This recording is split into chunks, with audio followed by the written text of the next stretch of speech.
Time now for the Redbird Report podcast with the TV voice of the Cards, Danny Mac, and Cards World Series champion Brad Thompson on 101 ESPN.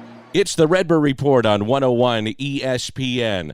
I'm Dan McLaughlin, and joined by the 06 World Series winner, Brad Thompson. He'll be on the call tonight, and for the remainder of the first half, as we get you set for Cardinal baseball, it's the Cardinals and the Dodgers, and it's game number 3.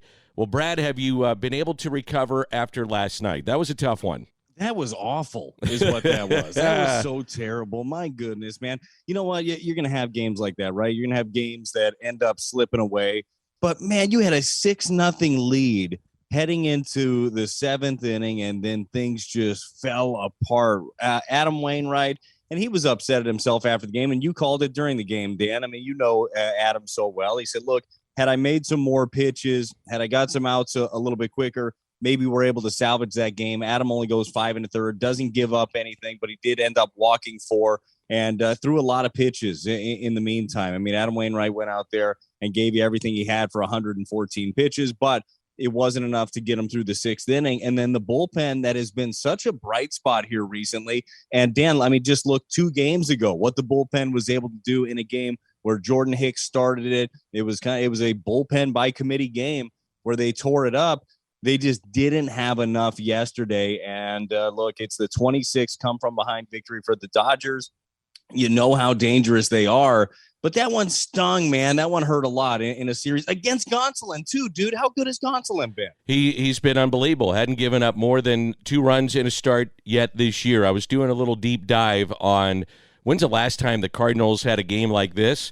So it had been 13 years, Brad, in which the Cardinals had a lead of 6 or more runs in the 7th inning or later and lost that game. It had been 278 games, so 13 years ago is the last time that happened. So here's my question. I wasn't pitching, was I? No, I don't think so. I don't want to get Thank into it. goodness you didn't get too deep into that dive. No. I do want to get into this, though, because the night before, it's one of your best wins of the year. Packy Naughton, bases loaded, nobody out, gets out of it, place going nuts. Albert hits a home run, you hold on, and you win that game. The bullpen start that you alluded to.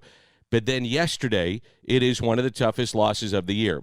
And I try to convey this to fans, and I think you do as well, and having been a fan and are a fan, and then having been in that clubhouse, you can explain this a lot better than I can. But I try to say, look, it's the ebbs and flows of a season. There are losses that are harder than others.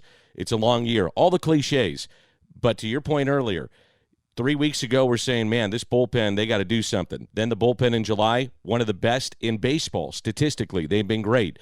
Last week on the road, we're saying, man, they got to figure out this offense. What's going to happen? Can't hit. Now they can hit. Then it was the turn through the rotation, couple of turns. Man, not very good. Then Waino on that Friday night, complete game loss. Hudson the next day, 6 scoreless innings. Palante on that Sunday, really good. All of a sudden, hey, our pitching's pretty good, our starters. The point I'm trying to make is that it is a bad loss, but you have to put it behind you somehow.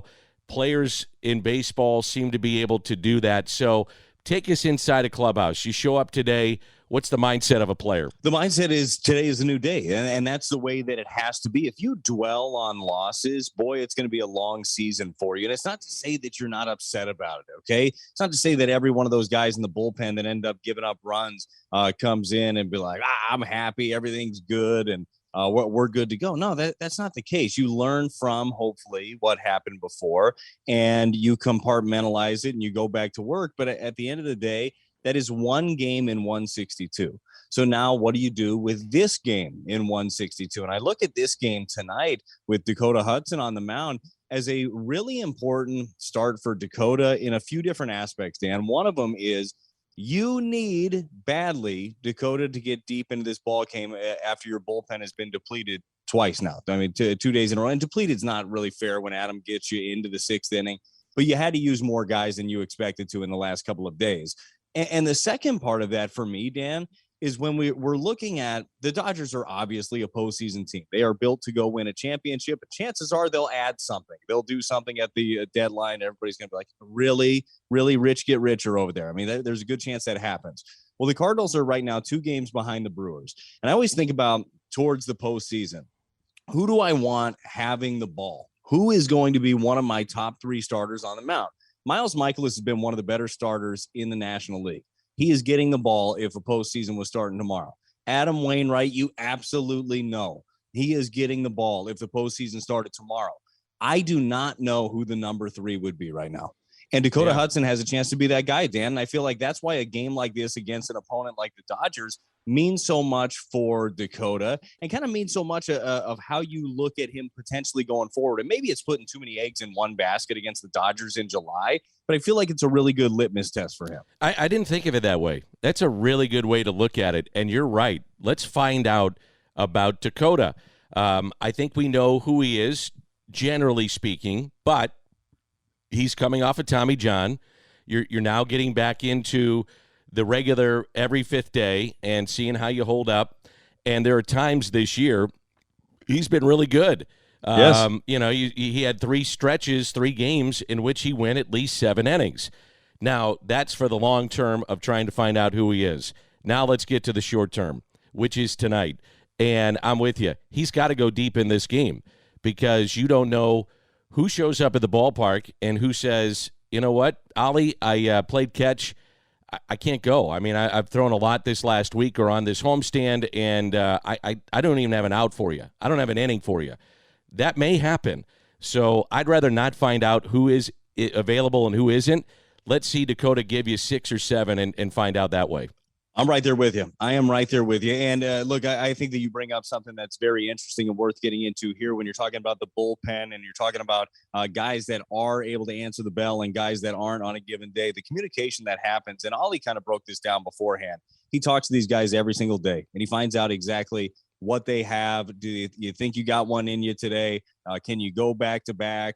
Could you extend for more than past 1 inning?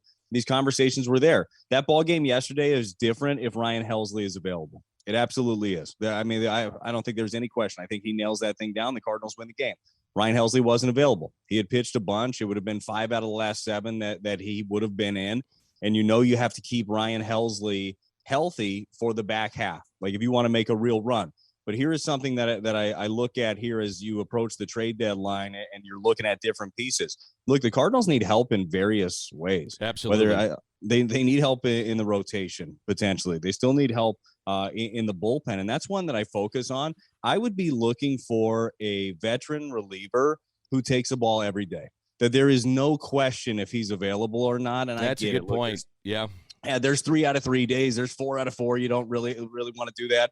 I want a guy that has a track record of just taking the ball because I think that they really need that at the back end of the bullpen. And they want to be, again, it's being smart with some of their young guys, but that's where you get a veteran guy that you believe that you can end up leaning on it. And I know that sometimes the asking price, and I know Andrew Friedman talked about this, the president of baseball operations for the Dodgers, said, look, I hate making deals for relievers at the deadline because the price is never really worth it.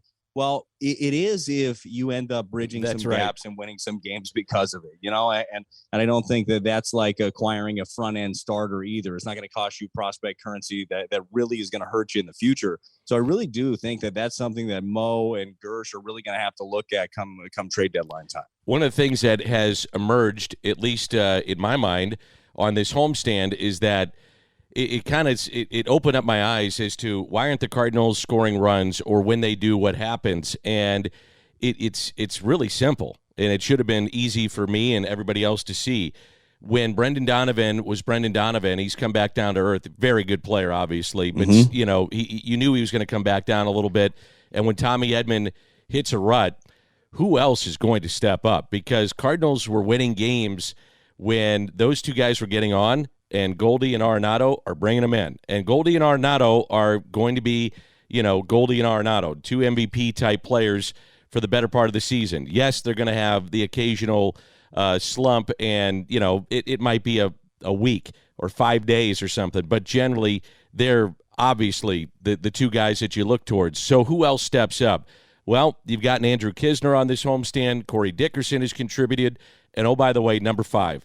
And that's been fun to see. So they're starting to get that's one of the good things that I'm seeing out of this homestand is they're getting a little bit of length from others in the lineup not named Goldie Arenado. How about Nude? Yeah, that's another one. Yeah, Nude 6 for 12 on the homestand so far. He's been getting it done. You and I talked about this on the broadcast last night, Dan. There has been an abundance of opportunity this year on this roster in every single corner of it. And they've continued to look for guys to be able to step up and fill that void. Now, when I look at this team's offensive future, and I say, what is going to carry them? Look, with all due respect, I'm not looking at Kisner and Newt Barr and Dickerson. Like, those aren't the guys. But you need to have depth in your lineup. And that's something that we look at the Dodgers. And, and the Dodgers are a horrible example, honestly, when you're looking at things because they have abundance of riches. And, by the way, they've got really good players that are on the IL currently. But they can hurt you at any given point. And it goes back to me for the Cardinals is – you also need health, and you need it quickly. Like we came into a homestand thinking that you were going to get Tyler O'Neill back. He got hit by a pitch. He's been dealing with that bruised wrist, trying to work through the soreness of what ends up being in there. Dude, you need him, and not just to stand out there. You need him to be a guy, like a force in the middle of it. And you need Harrison Bader back. I think Dylan Carlson has done a really good job of playing center field. He's tracking down balls in the gap. He's making sliding catches, coming in on the ball well. I think he goes back on the baseball actually better than Harrison Bader does. Now, Bader's got better beats on the ball. He gets in on the ball faster. But it's one of those things where I know your team is a lot better when left and right you're O'Neill, Bader, and you're Dylan Carlson. And then you're utilizing those other pieces as depth. You can't rush health. These guys have to go through all the steps along the way. But it just feels like every day you don't have those guys, you're missing out on a big opportunity. We've really seen a good stretch of baseball here. I'm going to wrap it up with this. I still think right now, currently constructed, Atlanta is the best team in baseball on the National League side. If they get DeGrom back, the Mets will be in that conversation. Obviously, the Dodgers are there too. And as you mentioned, Brad, they're missing some pretty big pieces, really big pieces. If they had those guys there, I'm thinking it's the Dodgers. But, man, there are some loaded teams. And to your point, I think the Cardinals can play with these teams, but they got to get healthy. They have to get healthy. Yeah, well, because to your point, right, everybody is going to look at this and say, well, look at what all these teams have. You need to go fix it at the deadline.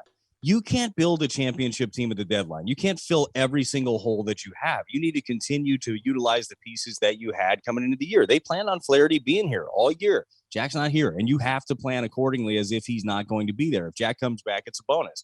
They planned on Tyler O'Neill playing at an MVP caliber level. Was there anything that you saw last year that told you that you shouldn't think that? No. I mean, the guy had a great year top to bottom. So you haven't had those things, but you got to be able to get right. You do have to still be able to manipulate your roster, and you have to continue to get depth from the minor leagues. I think that they've been using that shuttle really well, getting different relievers up and down. I'll tell you another guy that you're going to need, and I think that the fact that he wasn't there, that showed up last night also, is Zach Thompson. That's right. Zach Thompson's going to have to be back in the fold. He got sent out. He was an odd man out. They sent him down to lengthen out a little bit more when TJ McFarland came back. Look, Zach Thompson's one of your best options, and you need him. You need him as a part of the fold. So manipulating this roster, figuring out your best 26 for, a given series or a given couple of weeks or the rest of the year, that's going to be one of the toughest jobs that the front office and management has. All right, buddy, good job. I'll see you tonight at the ballpark. Sounds good. See you in a few hours. All right, that's BT. I'm Danny Mack, and this is the Redbird Report on 101 ESPN. You've been listening to the Redbird Report podcast with the TV voice of the Cards, Danny Mack, and Cards World Series champion Brad Thompson on 101 ESPN.